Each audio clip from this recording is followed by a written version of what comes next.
Hi, my name is Steve Fidel. I live in Melbourne, Florida. Okay, Yeah. Steve. And what type of Mercedes do you drive? I drive a 1991 560 SEC Mercedes Benz.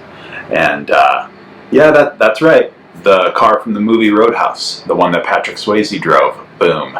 Nailed it. So I got to tell you, as a kid, I remember I was probably 7 or 8 years old, and my brother was watching Roadhouse with Patrick Swayze, and so it was the first time I ever saw the movie, and that movie blew my mind. Like, it was one of the first times I ever really saw someone doing really cool karate.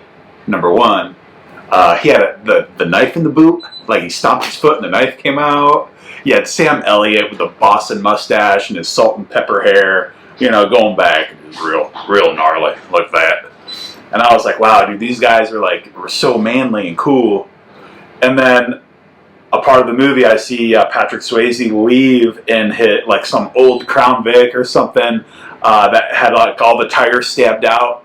And he goes back to a garage and pulls a car cover back on his actual car. And it's when you saw the emblem for the first time on this beautiful, almost baby blue 560 SEC Mercedes Benz.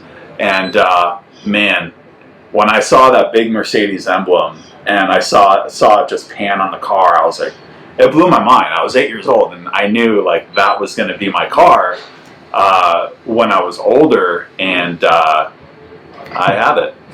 So yeah, it was. I mean, I'm not as cool as Patrick Swayze.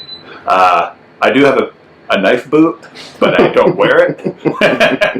I was a bouncer for some time as a young adult, and I had long hair, but I wasn't a very good bouncer, so I got fired. But yeah.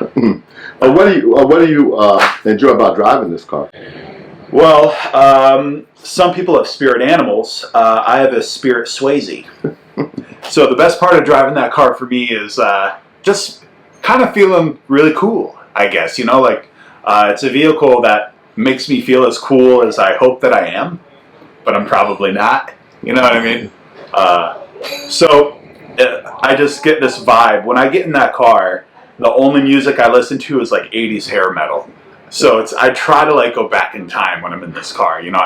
I blare Ronnie James Dio or Rat or Warrant, and I just put the windows down. You got that big box coupe, and the windows got no divider. It's just one big open space, and the music's pouring out, and the back end of the car is super light, so I can kind of burn the tires a little bit while listening to hair music. You know what I mean? And I just go, man. Someone's screaming 80s metal, tires are blaring, just living the dream, I guess. Just letting the inner dream out. Yeah. Well, you kind of rolled into this one question we have. How do you feel that this particular Mercedes complements your personality, which I think you've just described pretty? Yeah, I have an inner Steve, and my inner Steve wears leopard skin pants and cowboy boots and sings 80s metal. If I could be anybody else, I would have been a hair band metal singer. You know what I mean? A real obnoxious one too. Not even not like a Aerosmith. More like the lead singer of Kiss, really over the top, maybe Winger, Kip Winger, the singer from Winger. He's a bit over the top, probably more like that. Okay. Yeah. What have you learned by having Pierre service your car? So I am not a mechanical hands-on guy, but I did learn how to replace a spark plug. That was pretty cool.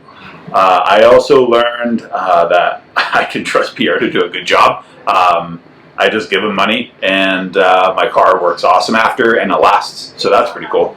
So yeah, I think that's it. Just how to change a spark plug, and when you have a good mechanic, you just stick to them like glue. You know what I mean? When they take care of you, and they're fair and they do a good job. I mean, it's awesome to have somebody love your car more than you do, and Pierre does. He loves everybody's Mercedes more than the person who owns it loves it, and that's a fact. Because yeah, that's it. That's all I gotta say.